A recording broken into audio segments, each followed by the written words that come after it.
はい、全国の風民の皆様、そして世界の風タリアンの皆様、こんにちは。みえちゃんです。いつもね、たくさん来ていただいて、本当にありがとうございます。サワディ、シャウ、風タリアン、ナイプラテッタイ、カプンティーラ、風トゥタン。Sorry, my bad pronunciation in Thai. はい。というわけでタイ語でちょっとご挨拶やってみましたけど、多分通じないと思います。はい。ねえ、バンコクのツアーも終わりましたね。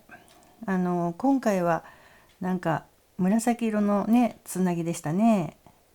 紫はね高貴な色ね、芸術の色でもありますね。毎回違う色っていうのは楽しみですよね。次の色はどんな色なんでしょうね。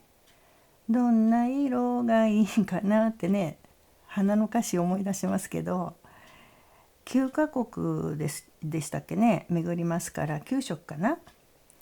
でね、予想してみたんですよ。多分ね、野菜とか果物とかなんか自然の色じゃないかなってね。だから赤黄色紫ってきたからね、次はあるいは緑オレンジ茶色ピンクかな、花の色とかね。あと空の青とか、あと白かな。ねえ、さあ当たるでしょうか、外れるでしょうか。ねえ、皆さんは何色だと思いますか？どの色にもね、それぞれ意味があって面白いですね。それでね、今回のねアジアンツアーを見てるうちにね、もう実にね壮大なテーマが見えてきたんですよ。はい。特にね、最後から2番目に歌うね、死ぬのがいいわね。あれの重要性が分かったんですね。で、それをね、今日はぜひシェアしたいと思います。はい。お茶でも飲みながらね、最後までごゆっくりしていってくださいね。でね、まずはね、死ぬのがいいわはね、私とっても好きな曲でね、スロービートって言いますかね。単調ながらしかも癖になるねメロディーね。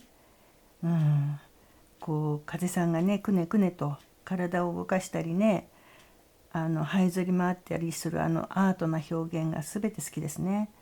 なんか中盤以降かな、万華鏡のようなね、こうなんつうの、めくるめくようなねコーラス部分ね、もうまさにね芸術的ですね。でね、あれね、そこに出てくる「あなたとこのままおさらばするより死ぬのがいいわ」の「あなたとは誰でしょう」っていうのは皆さんご存知ですよね。もちろんもう風さんがすでにおっしゃってますからね。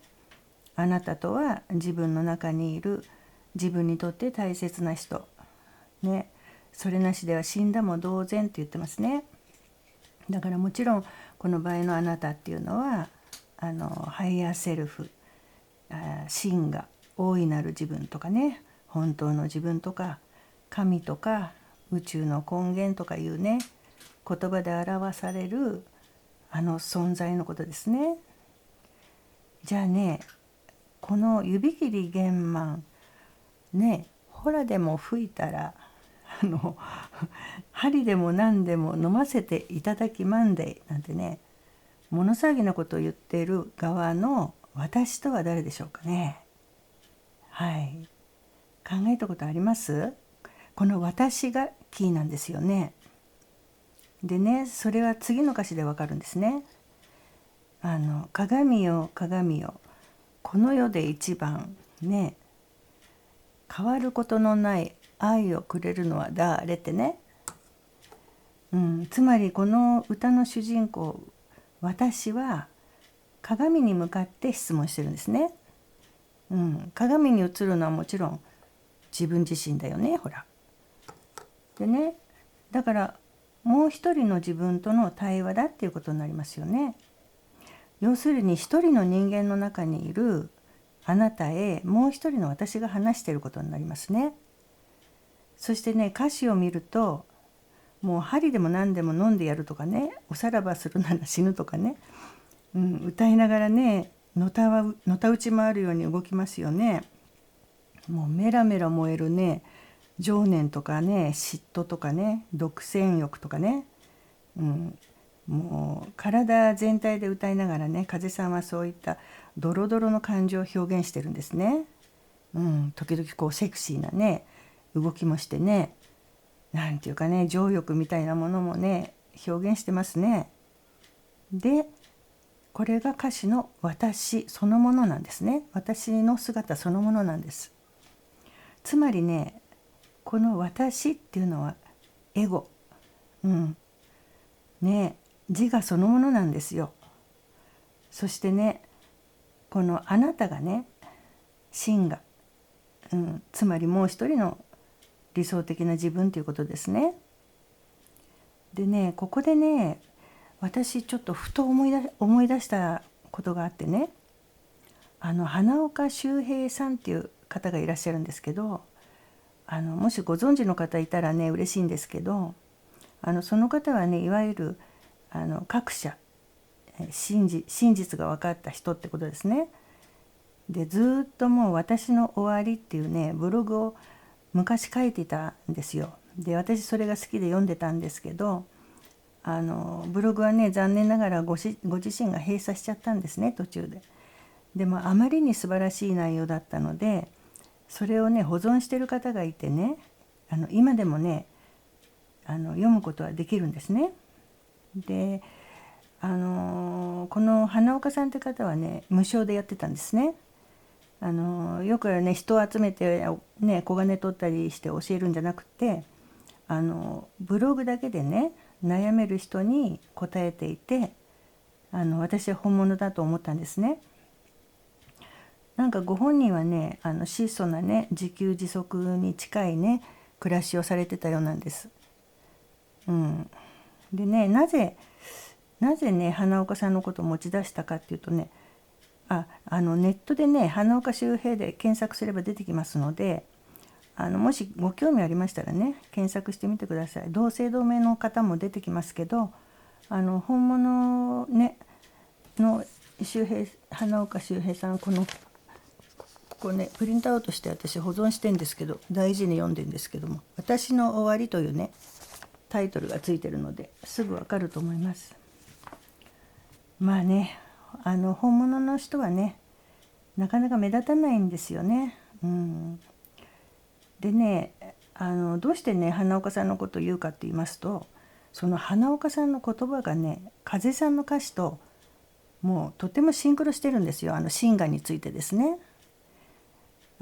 この死ぬのがいいわの歌詞ね、3度の飯よりあんたがええのよとかね、あと私の最後はあなたがいいとかね、これはちょっと恋するね女性の言葉のように聞こえますよね。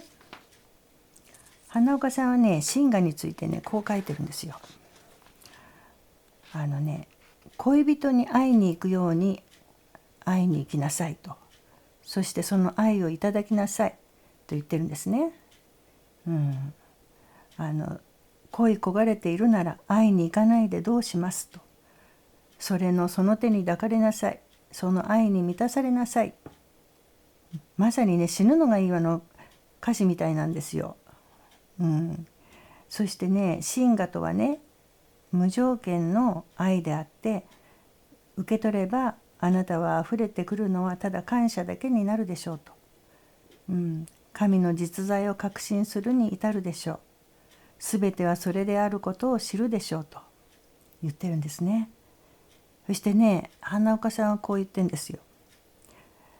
ただしエゴがあると、ダメだと言ってるんです。条件があるんですね。真がね、ハイヤーセルフでもいいですけど、それに会えない壁があるとき、そこには利己的な何かを隠し持っているからですと言ってるんですね。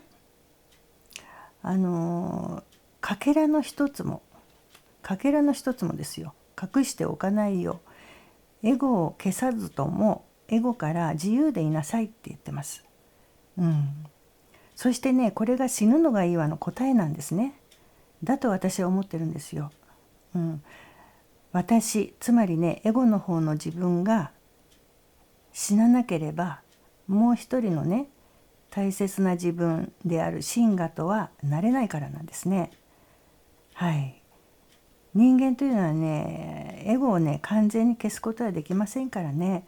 エゴになったり真我に近づいたりふらふらするんですね。それが風さんのね歌詞にあるじゃないですか。ね、それでも時々浮つくマイハートとかね、失って初めて気がつくなんてそんなダサいこともうしたないのよグッバイとかね。はい。グレイスにもね、去るのはいつも私だった、あなたはいつもそばにいてくれたってありますね。あれですね。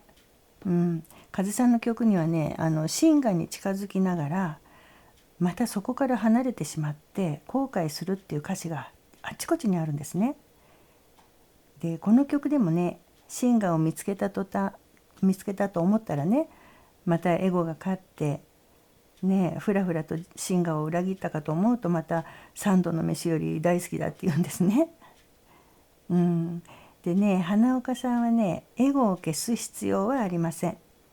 認め、許し、それから自由でなければなりませんと言ってますね。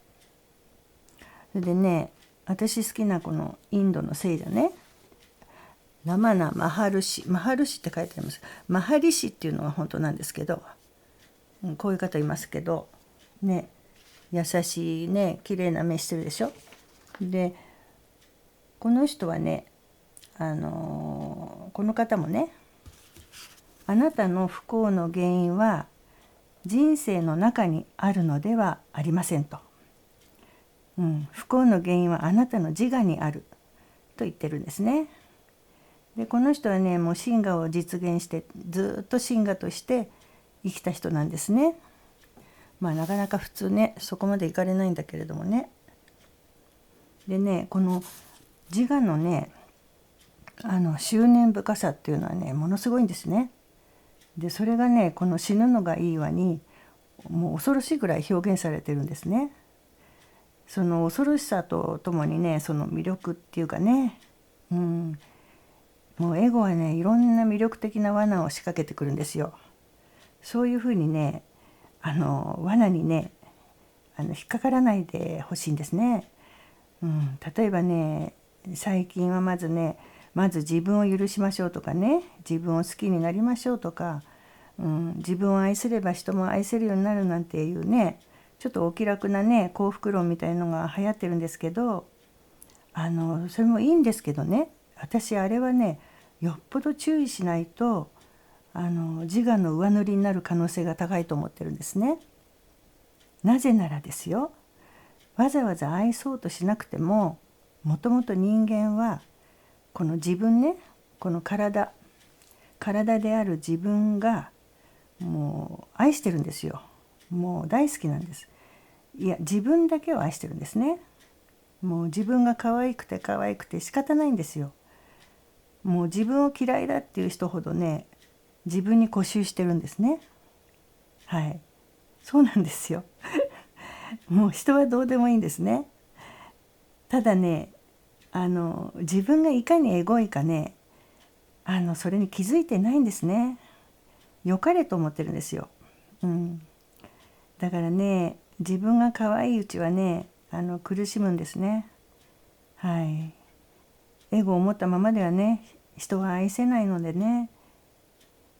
だからね、ハイヤーセルフにつながったとかね、つながろうとか、まるで電話をかけるようにつながるなんてありえないんですね。自我に気づかない限りですよ。だからね、本当に楽に生きたかったらもう自我に気づいて我を取っていくこと、これだけなんですね。もうあと何にもいらないんですよ。もう修行とかね、苦しいことしたかったらそれはしてもいいんですけれどね、好きだったらね。はい。もうエゴにね気づくしかないんですね。つまりはね、自分のね思考に気づくっていうことなんですね。だからね、一つのことだけやればいいんだから、すごくシンプルなんですね。ただし自我はねダニのようにねあちこち隠れてるんですね。だから根絶は難しいんですよ。もうびっくりするようなところにねエゴが潜んでるんですね。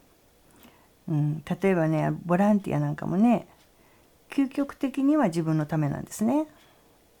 悪いって言ってるんじゃないんですよ。これもねいつか説明しますけどそういうふうにね見えにくいところに潜んでる自我にもうすぐ気づかせてくれるのが私の知ってる限りではねそうねクリシュナムルティぐらいですね。はい。だからね一生通じてねこのなんていうか我に気づくようにしないとねもうすぐ人はね逃避するんですね。逃避して苦しむんですね。真我をね知らないままね苦しんで生きて時たまのねわずかな楽しみに満足してね一生を終えちゃうんですね。だからねせっかくねこの人生があるんだからね同じ生きるならね楽な方がいいですよね。そう思うんですよ私は。だからね我に気づいていけばね楽になるんですよ。だからほら風さんの曲にもね自我に気づかせるねそういうトラップっていうのかキーワードがねあちこちにあるんですね。だから聞いてすぐ楽になるでしょ。癒されますよね。もうクリシュナムルティ並みですよね。ちょっと褒めすぎかねえだからねねえそういうふうにして我に気づいていくっていうのがねまあ唯一やることなんじゃないでしょうかね。そしてねここで今回のねアジアンツアーのね壮大なテーマがあるんですけど最後から2番目にねこの死ぬのがいいわが来ますよね。去年のアジアンツアーでもそうだったって記憶してるんですけどただ今回はねよりテーマがね拡大してるんですね。つまりね初めのオープニングで口紅塗りたくったね自我まみれの風さんがね神の愛に目覚めていってそれでついにねその自我のシンボルであるね口紅をこう拭い去ってね神の愛やねこの世の美しさを歌いますよねパッチワークの衣装でね。でそれから目覚めた後もねやっぱりね人間生きていかなきゃなんないから日常は続きますよね。もう目覚めた状態とか苦しみの状態があったりなかったりしますね。それがワーキンハードとかキラリとかねダームなどの曲ですね。で人生の中でもう神の愛とともにね懸命に生きる姿が歌われててねそれでもね自我は復活しますからねその自我にねとどめを刺すのが死ぬのがいいわだったんですね。そうなんですよ。だからね自我とエゴが差し違えてエゴが死ぬんですよ。そういう筋書きなんだと思うんですね。そしてねパタリと風さんほら曲の終わりに倒れますよね。なんかちょっと痛そうなんだけどねあれがねエゴの死もう最終下脱なんですね。そしてね祭りとなってこの世は楽園だったと知るとそういうね壮大なストーリーが見えてくるんですよね。いやびっくりしましたね。もう日産ライブもすごかったですけどこっちもね一人の人間が神の愛に目覚めてねもうエゴの死によって下脱して全てが愛だったと知るということなんですね。なんか大げさに言えばねなんかダンテの新曲を思わせるようなね。はい。そしてね今回のこの動画にはね実はねもう一つのオチっていうかねはいどんでん返しというかねあるんですよ。それはねこの死ぬのがいいわのね主題がもしね自我の死だとしたらこれをね純粋な恋愛の曲またはね夫婦でも恋人でもいいですけど男女の愛の歌と素直に捉えることもできるっていうことなんですね。はい、つまりね自我がなければそれはもう欲の愛からね真の愛へと変わるからなんですね。エゴのあるところにね本当の愛はないですから、もうどんなに愛してるとか言ってもね、エゴが一かけらでもあったらもう愛じゃないんですね。だから男女の愛っていうのはね、嫉妬とか独占欲とかね、つきものですから、真我に目覚めない限りね、っていうことなんですよ。でね、この曲はね、初めタイでブレイクしましたよね。でタイではこうやって挨拶しますよね。こうやって拝むようなね、仏教国だからね。日本もそうなんだけど、あんまり神様に拝む時ぐらいですよ。で私あれが好きなんですね、挨拶ね。他にもカンボジアとかもそうかな。つまり相手もね神様っていうことですよね。日頃からお互いにね、だからあまり我を立てない習慣があるんですかね、わかんないけど、だからこの曲をね、真珠未遂の歌みたいなね恋愛ソングと取ったとしてもですよ、何かそこにね、なんかエゴを通してね、真我が透けて見えてたのかなってね、そのひたむきさでね、それが感動を呼んだのじゃないかなってね、ちらっと思うんですよね。タイのファンにはもともと何かそんな感性があったんではないかなとね、これは私のだいぶ希望的な推測なんですけどね。皆さんどう思われますかね。エゴでない真我の愛、それにみんなが目覚めること、それこそね、まさに風さんが世界に向けて発信しているっていうことなんですね。みんな本当はね、愛そのものなんですよ。風さんが言うようにね、本当にね、ますます風さんの世界のね、凄さを思い知りましたね。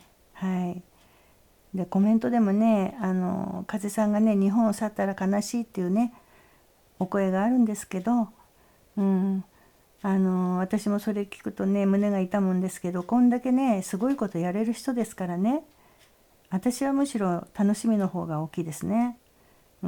宇宙の果てに行っちゃうわけじゃないですからね。だからこれからどんなすごい風さんが見られるかね、もうエゴのないね本当の愛でそっと見守っていけたらと思いますね。今日はね、じゃあこの辺で終わりたいと思います。何かねご意見とかありましたらもういつでもお待ちしてます。どうもありがとうございました。さよなら。